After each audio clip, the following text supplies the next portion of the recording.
Hello everybody. आज के video में आप सभी का स्वागत है। आज हम करेंगे क्लास 9th की एक्सरसाइज 13.8 के question number 1, 2, 3, 4 and 5।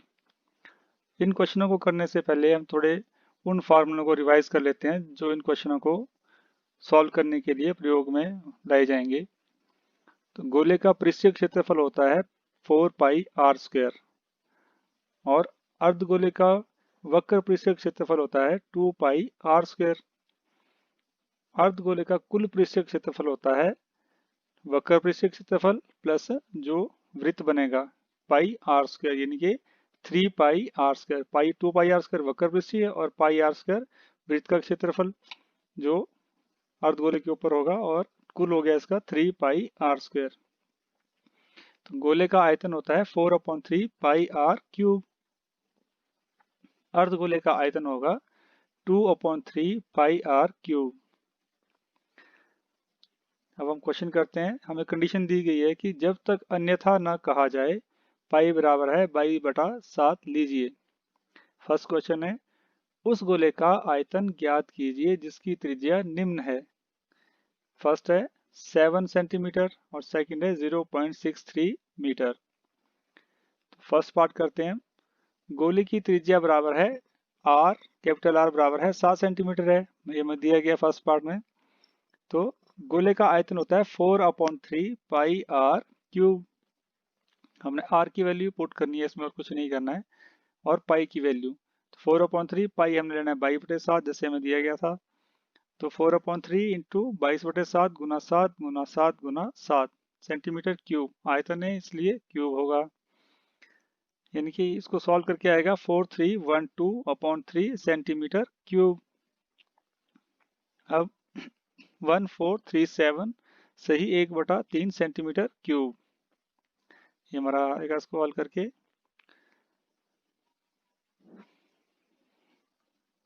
Second part है, गोले की त्रिज्या आर अब दी गई है 0.63 मीटर। तो गोले का आयतन हमें फार्मूला पता है 4/3 पाई आर क्यूब होता है।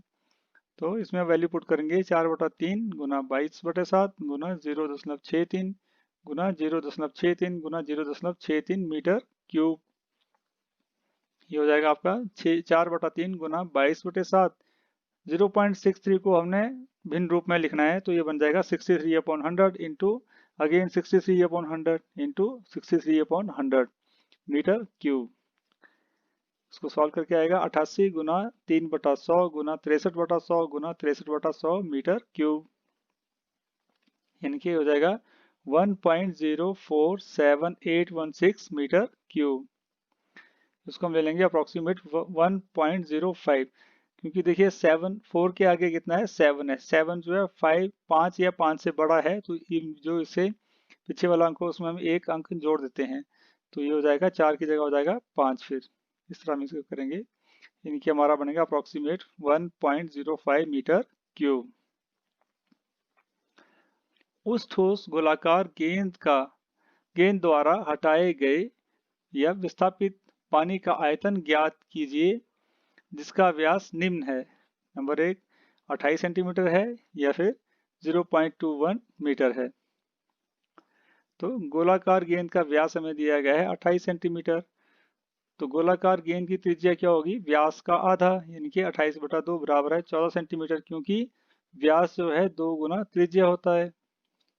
अब विस्थापित पानी गेंद के आयतन के बराबर होगा, क्योंकि वो गेंद उतना ही पानी विस्थापित कर सकती है जितना उसका खुद का आयतन होगा। तो विस्थापित पानी का आयतन क्या होगा, बराबर है गोलाकार गेंद का आयतन। तो ये हो जाएगा 4/3 पाई आर क्यूब, क्योंकि हमें मालूम है कि गोले का आयतन क्या होता है 4/3 पाई आर क्यूब।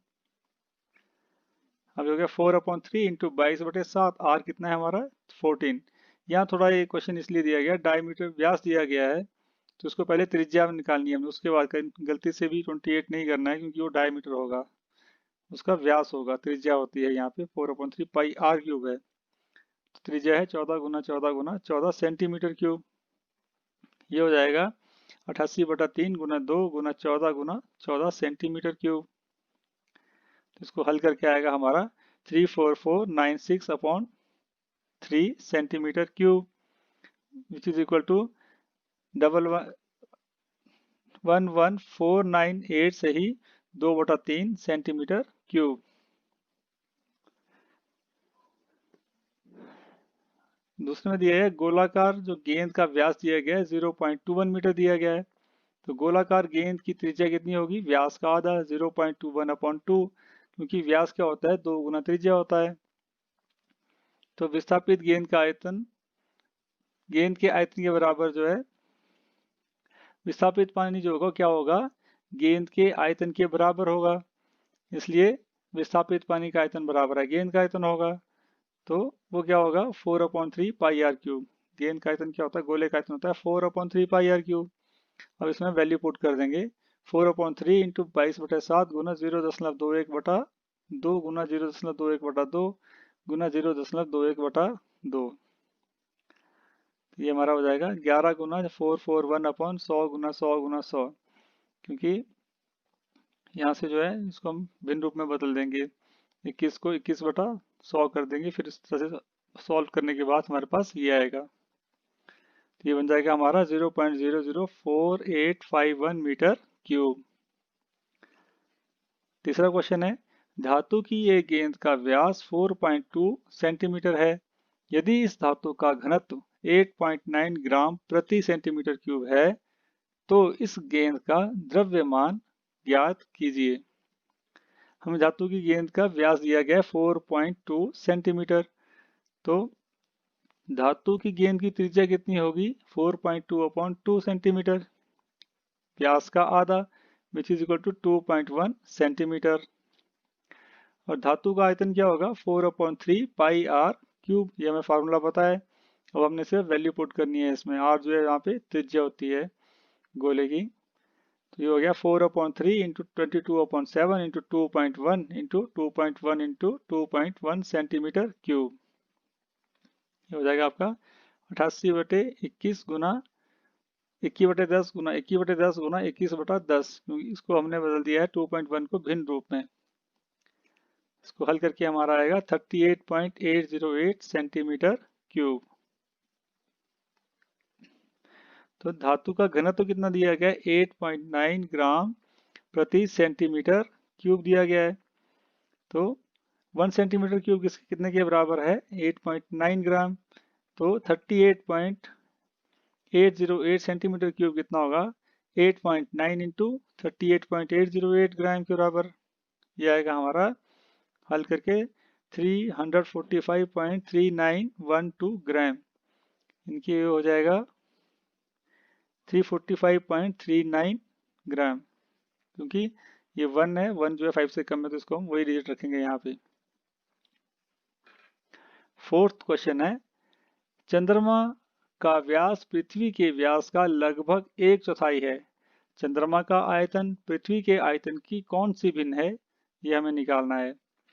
तो कभी भी इस तरह का प्रश्न आए तो उसमें हम जो क्या करते हैं, जिस चीज से तुलना की गई है उसे हम मानते हैं। जैसे कि यहाँ तुलना की गई है चंद्रमा का व्यास पृथ्वी के व्यास से, तुलना किससे की गई है पृथ्वी के व्यास से, तो हम क्या मानेंगे पृथ्वी का व्यास मानेंगे हम। तो मानते हैं, मान लीजिए पृथ्वी का व्यास है x और पृथ्वी की त्रिज्या क्या होगी r, कैपिटल R बराबर है x/2 होगी। व्यास का आधा जो है वो त्रिज्या होती है और पृथ्वी का आयतन क्या होगा 4/3 पाई आर क्यूब। तो यहाँ वैल्यू पुट करेंगे सिर्फ 4/3 पाई गुना x/2 गुना x/2 गुना x/2। तो ये आएगा हमारा 1/8 गुना 4/3 पाई x क्यूब। इसको हम देंगे समीकरण 1। अब चंद्रमा का व्यास क्या दिया गया है 1/4 पृथ्वी का व्यास दिया गया है। तो 1/4 गुना पृथ्वी का व्यास कितना था हमारा x, तो ये हो गया हमारा x/4। अब चंद्रमा की त्रिज्या क्या होगी पृथ्वी चंद्रमा के व्यास का आधा, जो कि कितनी दी गई है x/4। इनके x/4 का 1/2, ये बन जाएगा हमारा x/4 गुना 2 बराबर है x/8। 8 हो गया हमारा 8 हो जाएगा। अब चंद्रमा का आयतन क्या होगा 4/3 पाई आर क्यूब। आर क्यूब क्या है यहाँ पे r है हमारा x/8 into x/8 into x/8 हो जाएगा। तो ये आएगा हमारा 1/512 गुना 4/3 पाई x क्यूब हो जाएगा, जो कि इसको हम ऐसे भी लिख सकते हैं 1/64 गुना 1/8 गुना 4/3 पाई एक्स क्यूब।